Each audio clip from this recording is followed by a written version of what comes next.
NCERT और RBSC दोनों में फर्स्ट चैप्टर स्थिर वैद्युतिकी, इलेक्ट्रोस्टैटिक्स बोलते हैं इसको, और दोनों में ही फर्स्ट चैप्टर, जैसे आरबीएससी में तो फर्स्ट और सेकंड मिलाकर एनसीईआरटी का फर्स्ट चैप्टर हो रहा है। तो पहला चैप्टर की बात करते हैं, ये दोनों में सेम है, एनसीईआरटी और आरबीएससी दोनों में। स्थिर वैद्युतिकी इलेक्ट्रोस्टैटिक्स, इसका मतलब ये है कि इसमें हम पढ़ेंगे आवेश के बारे में, आवेश और उसके प्रॉपर्टीज़, मतलब उसके गुणधर्म के बारे में कि आवेश क्या है और उसके गुणधर्म क्या क्या हैं।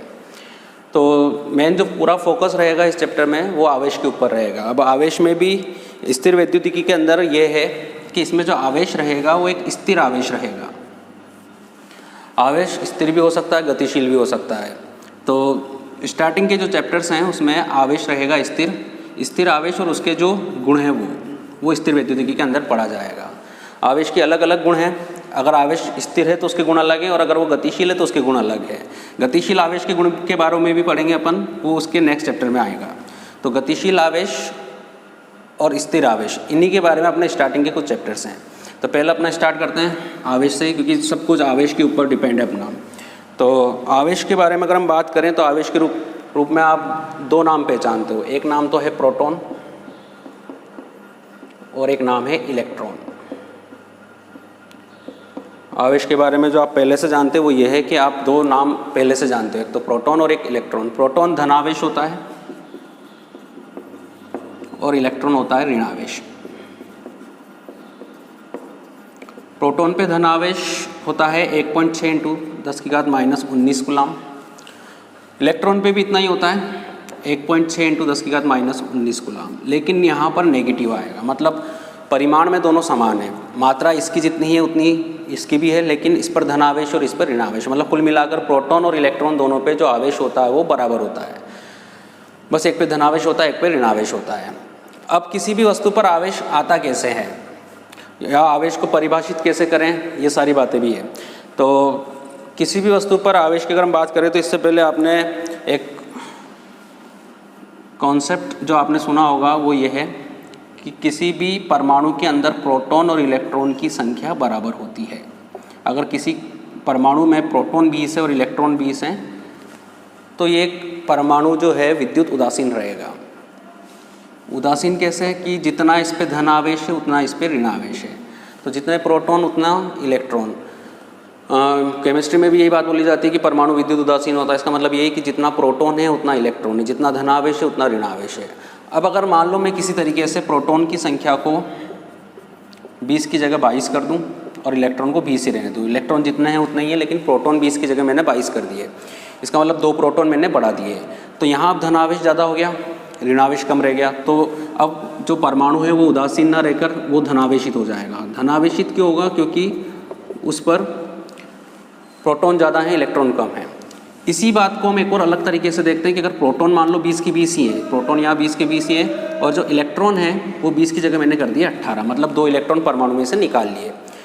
तो यहाँ इलेक्ट्रॉनों की संख्या कम कर दी गई, यहाँ प्रोटॉनों की संख्या बढ़ाई गई थी, यहाँ इलेक्ट्रॉनों की संख्या कम की गई है। बात ये रहेगी यहाँ पे भी कि प्रोटॉन ज़्यादा है इलेक्ट्रॉन से, यहाँ पे भी वही थी, यहाँ प्रोटॉन ज़्यादा है इलेक्ट्रॉन से, तो यहाँ पे भी आएगा तो धनावेशी। तो ये परमाणु धनावेशित हो गया 2 तरीके से। अब 2 तरीके कौन कौन से? एक तो प्रोटॉन ज़्यादा और एक इलेक्ट्रॉन कम। दोनों बातें, दोनों केस में प्रोटॉन ज़्यादा हैं इलेक्ट्रॉन से, लेकिन दोनों अलग अलग हैं। यहाँ प्रोटॉन को बढ़ाया गया है जबकि यहाँ इलेक्ट्रॉन को कम किया गया है। अब इन दोनों में से सही किसे माना जाए तो सही यह होगा। उसका कारण ये कि प्रोटॉन होता है नाभिक के अंदर, और नाभिक के अंदर प्रोटॉन बढ़ाना आसान नहीं होता। तो प्रोटॉन को ना तो बढ़ाया जा सकता है ना घटाया जा सकता है, जबकि इलेक्ट्रॉनों को हम आसानी से बाहर निकाल सकते हैं, इलेक्ट्रॉन परमाणु के अंदर दे सकते हैं। तो इलेक्ट्रॉनों की संख्या को कम ज़्यादा किया जा सकता है, प्रोटॉनों की संख्या के साथ हम कोई छेड़छाड़ नहीं कर सकते हैं। तो इस वजह से इसको मैंने गलत बता दिया और ये सही है। मतलब किसी वस्तु पर अगर धन आवेशित है, इसका मतलब ये कि उसमें प्रोटॉन और इलेक्ट्रॉन में से प्रोटॉन ज़्यादा हैं, लेकिन प्रोटॉन बढ़ाए नहीं गए हैं, इलेक्ट्रॉनों को कम किया गया है। प्रोटॉन बढ़ाना संभव नहीं है।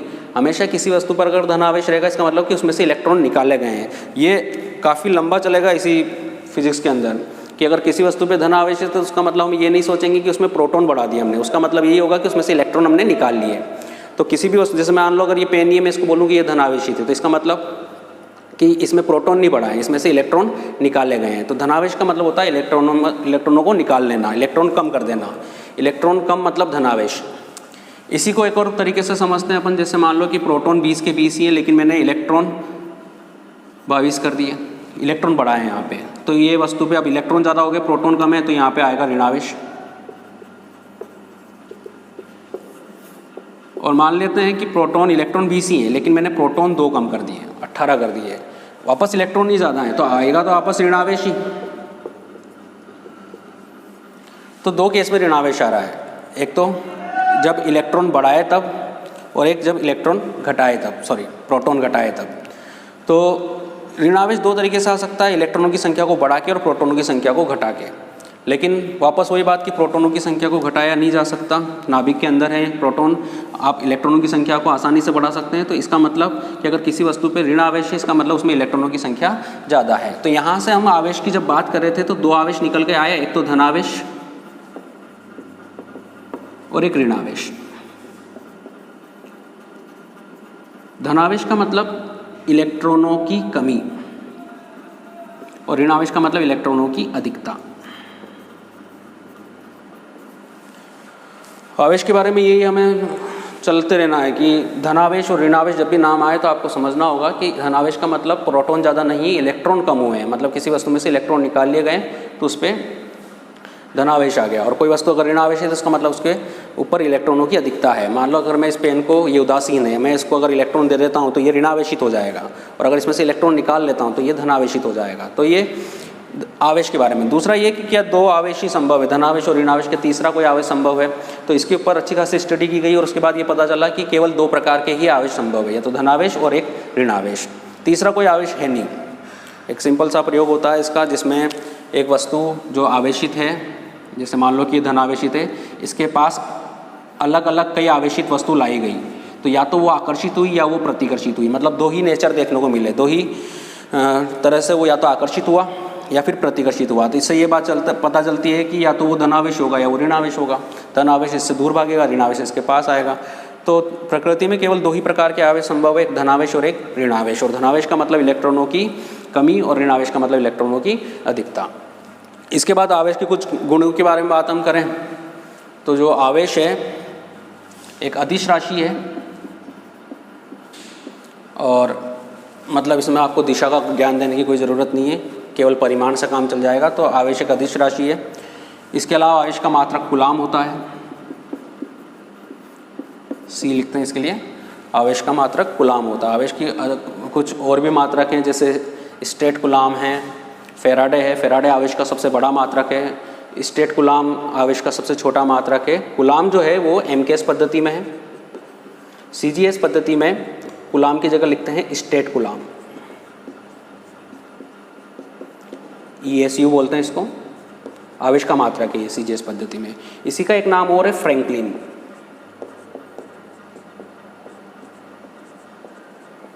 तो ये सीजीएस पद्धति में और एमकेएस पद्धति में आवेश के मात्रक हो गए। कूलाम एमकेएस पद्धति में, सीजीएस पद्धति में स्टेट कूलाम, ESU बोल सकते हैं या फ्रैंकलिन बोल सकते हैं। इसके अलावा आवेश का एक बड़ा मात्रक है फेराडे,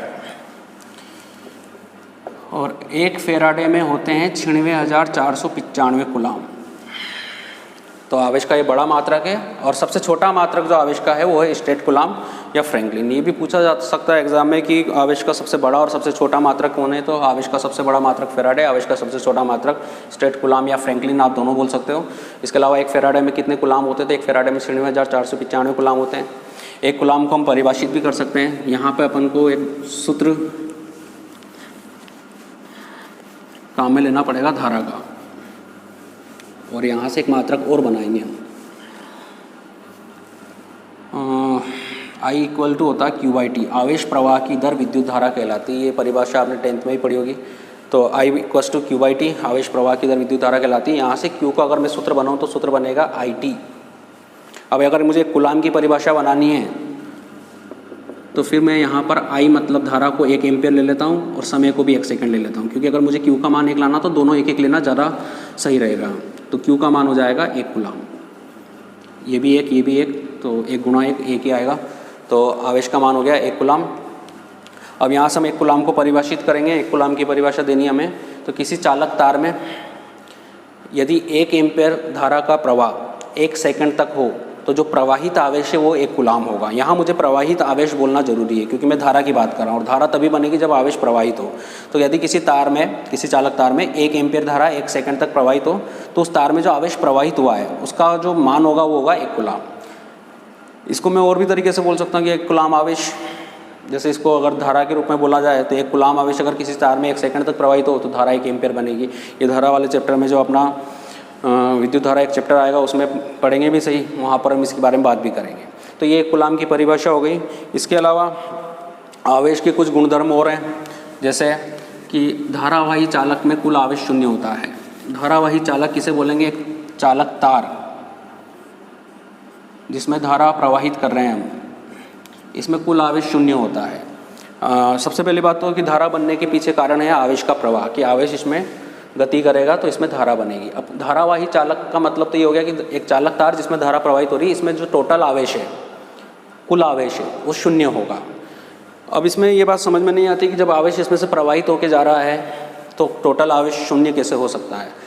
तो इसमें हम जैसे मान लो कि मैं एक उदाहरण लेता हूँ कि जैसे मैं यहाँ से 5 रुपये लेता हूँ इस हाथ से और इस हाथ से 5 रुपये दे देता हूँ, फिर वापस 5 रुपये लेता हूँ, फिर 5 रुपये दे देता हूँ, तो मेरे पास क्या बचेगा? तो मेरे पास कुछ भी नहीं बचेगा क्योंकि मैं लेके और दे रहा हूँ। सेम यहाँ पे भी ऐसे ही हो रहा है कि जितना आवेश आ रहा है उतना आवेश इधर से निकल भी रहा है, जितना आ रहा है उतना जा भी रहा है। तो इसके पास ये तो पहले उदासीन था, तार है, तो कोई भी तार उदासीन ही होता है, तो ये पहले उदासीन था, अब इधर से आवेश आने लगा, इधर से जाने लगा, इधर से आने लगा, इधर से जाने लगा, तो टोटल आवेश जो निकलेगा तार पे वो शून्य निकलेगा। तो धारावाही चालक पर कुल आवेश शून्य होता है। इसके अलावा कुछ गुणधर्म ये हैं जो आप जानते भी हैं कि समान आवेश प्रतिकर्षित करते हैं एक दूसरे को, समान आवेश एक दूसरे को हमेशा प्रतिकर्षित करते हैं। प्लस प्लस ले सकते हैं, प्लस प्लस एक दूसरे को प्रतिकर्षित करेंगे, माइनस माइनस एक दूसरे को प्रतिकर्षित करेंगे। इसके अलावा विपरीत आवेश एक दूसरे को आकर्षित करते हैं।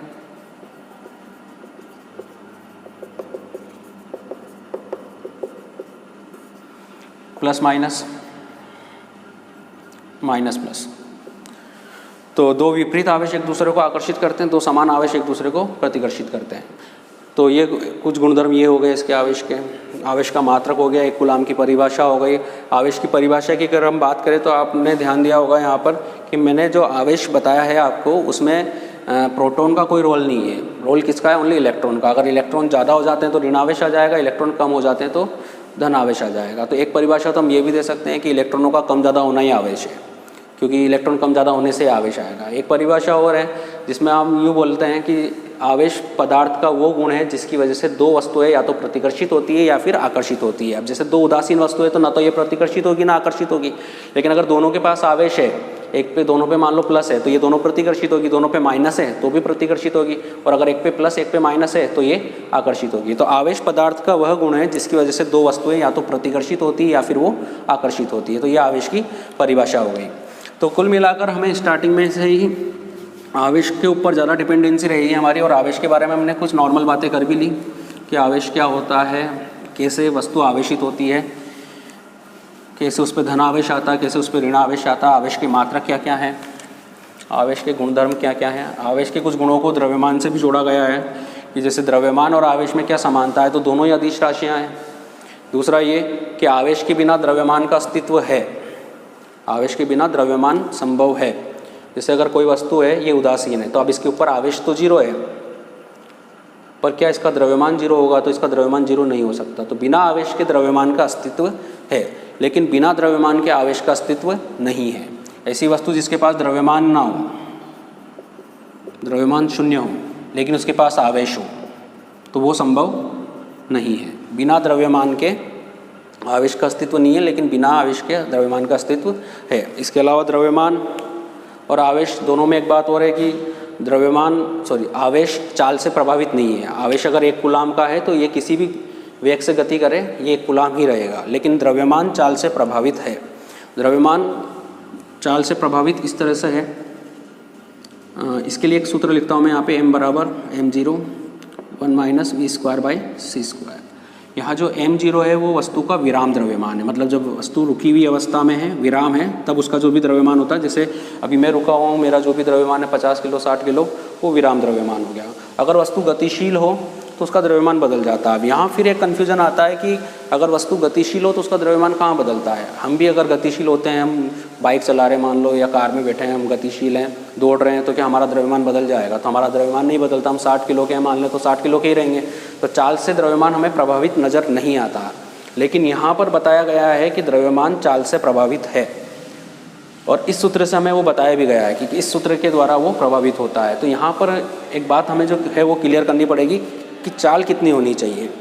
तो यहाँ चाल होनी चाहिए प्रकाश के वेग की तुलना में कुछ, मतलब प्रकाश के वेग की तुलना में बहुत ज़्यादा कम नहीं होनी चाहिए। जैसे हम जो चाल से चलते हैं, हम कार, बाइक, इन पे जो चलते हैं, हम दौड़ते हैं, तो हमारी चाल प्रकाश की चाल की तुलना में बहुत कम होती है। प्रकाश की चाल तो बहुत ज़्यादा है, 3 × 10⁸ मीटर प्रति सेकंड ये प्रकाश की चाल होती है। इसकी तुलना में जो हमारी चाल होती है वो बहुत ज़्यादा कम होती है। तो जो चाल होती है वो प्रकाश की चाल की तुलना में अगर बहुत कम है, तब तो हमारा विराम द्रव्यमान और हमारा जो गतिशील अवस्था में द्रव्यमान है वो बराबर होता है, जो नॉर्मली होता भी है। प्रैक्टिकली यही होता है कि हमारा द्रव्यमान विराम अवस्था में और गतिशील अवस्था में एक जैसा होता है। लेकिन अगर हम प्रकाश के वेग की तुलना में गतिमान है, मतलब प्रकाश के वेग की तुलना में जैसे प्रकाश के वेग के जितना ही हो गया या उससे ज़्यादा हो गया या उससे थोड़ा सा कम हो गया, तो उस केस में फिर हमारा द्रव्यमान इस सूत्र के द्वारा प्रभावित होगा। तो द्रव्यमान चाल से प्रभावित है, बस इसमें एक शर्त है कि आपकी चाल प्रकाश की तुलना में ज़्यादा कम नहीं होनी चाहिए। थोड़ी बहुत कम ज़्यादा हो तो द्रव्यमान प्रभावित होगा।